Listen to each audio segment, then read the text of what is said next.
Beep, beep, beep, beep. The Morning Minute with Mr. Sheen and Mr. Wills.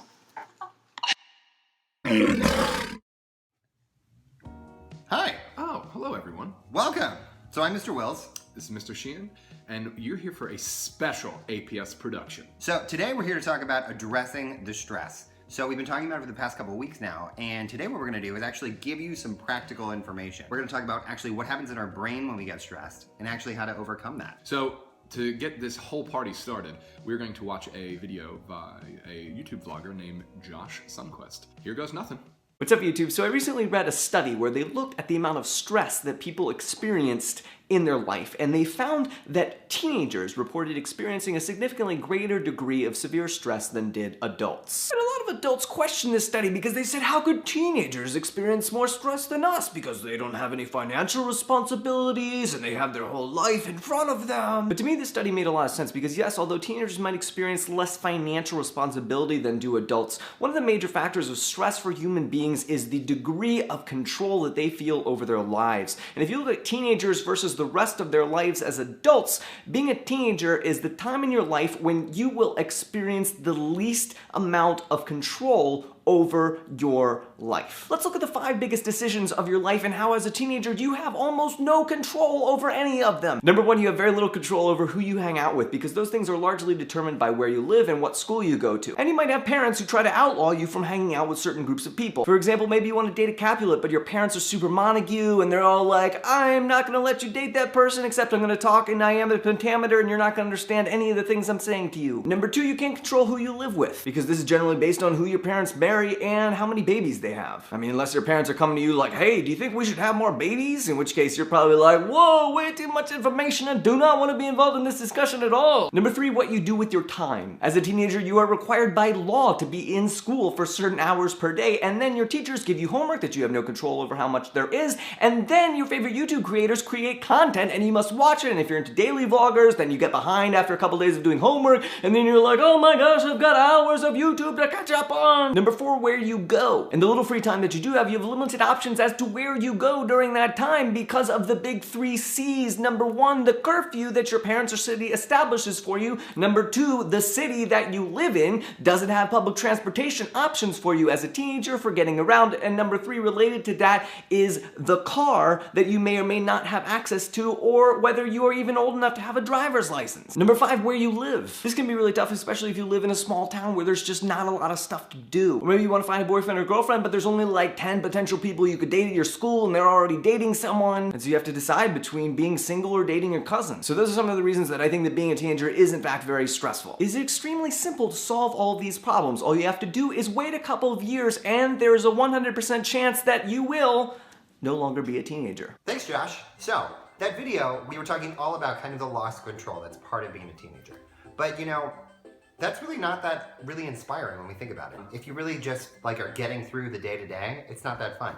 So seniors, right now, you're actually getting to choose all of these things. He talks about these 3 C's: city, curfew, and car. College is one of those things where for the first time in your life, you get to choose all of those things, or at least, you know, choose the college that like fits that mold. But you know, for everybody else, 3 years might be a long time to wait to really gain that control back again. Our whole goal with this video today, and really with the whole year, is to give you strategies to take back the things that are in your actual control and rework them to make your life better. So I think it's really important to recognize that the general high school experience hasn't really changed that much. All of the teachers in this building have been through high school. We've done it. We went and did the tests. We had all of the quizzes and the SATs and the essays and all of these things.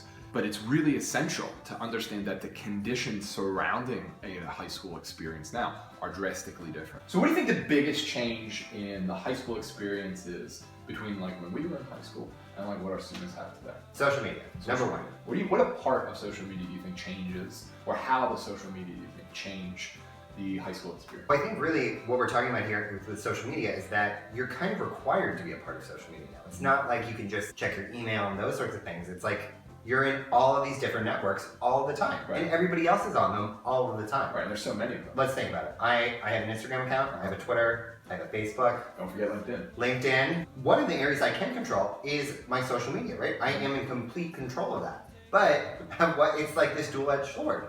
I control it, but it also controls me, because it's not just me that I'm thinking about, it's all of the rest of my network. It's something that you see and really can't escape from, right? Like Right. you get it, what you think is a text message, or you get this notification, and then there you have this ability to see and be connected to so many different things. When we were in high school, the day would end and the day would end. You go home, you do your work, you go to sports, or whatever. But now there's this requirement, this kind of social requirement to always be around and always be connected. I'm not just worried anymore about like what maybe the weird thing I said during the day was. Now I'm going home and I'm thinking about like, oh, well, this tweet that I sent out, maybe somebody thinks it's about them. Really has nothing to do with them at all. I was just nervous. And social media is work. Yeah. I mean, now we talk about it and we talk about brand identity. We're so familiar with what these companies are doing that we function as like companies ourselves.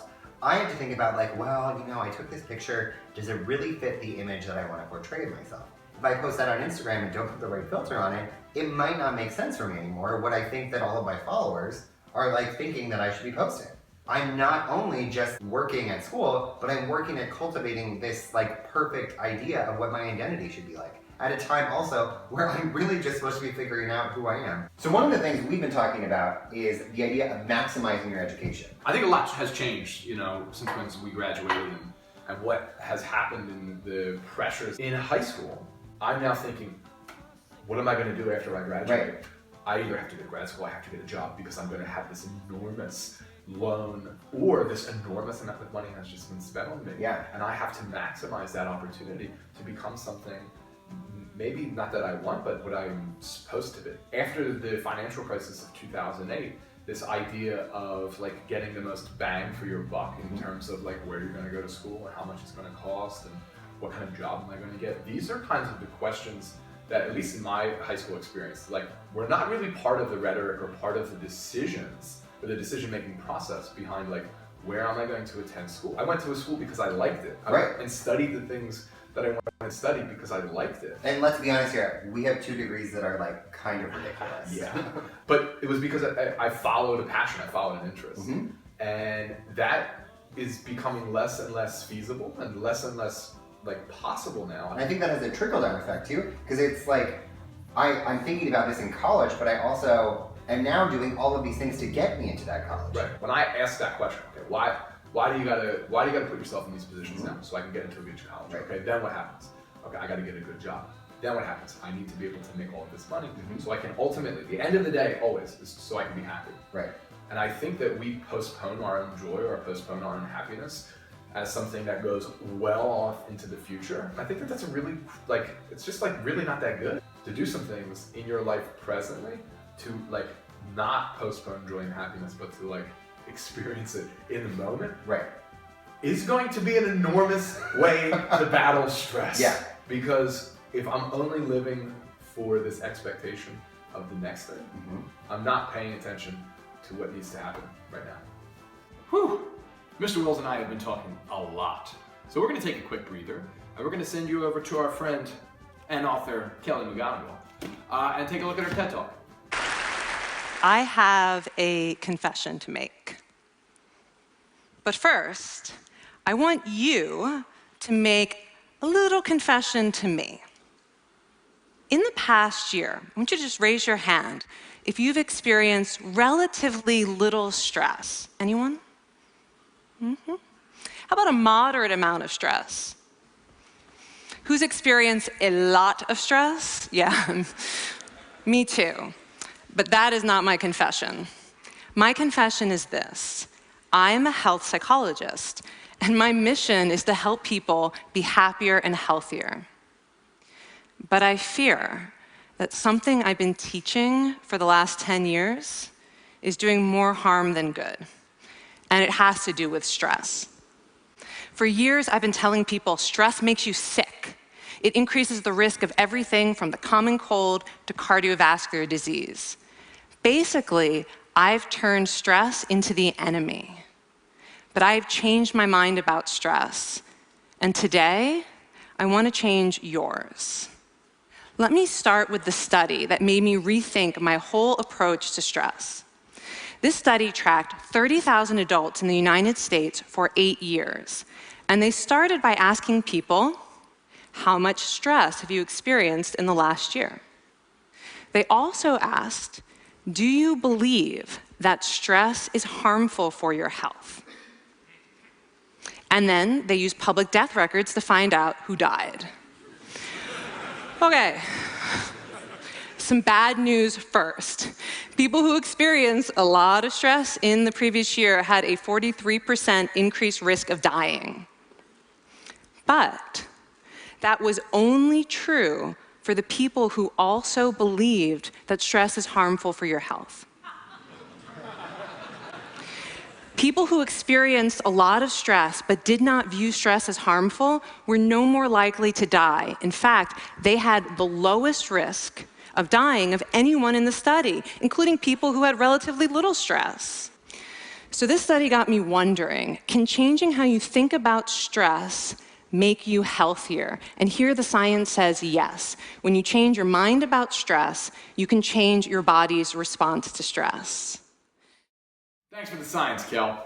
Dr. McGonigal in her TED Talk talked about the relationship between death and stress, but stress actually also causes a lot of other things too. Studies show that a high level of stress can lead to migraines, can lead to insomnia, and a whole slew of other things that we just really wouldn't want for ourselves. So one of the ways that we can try to approach that is by understanding the 4 different kinds of responses we have to stress. The first response that we're going to talk about is the fight or flight stress response. This is the one that most people are familiar with. It's the most common one that people refer to.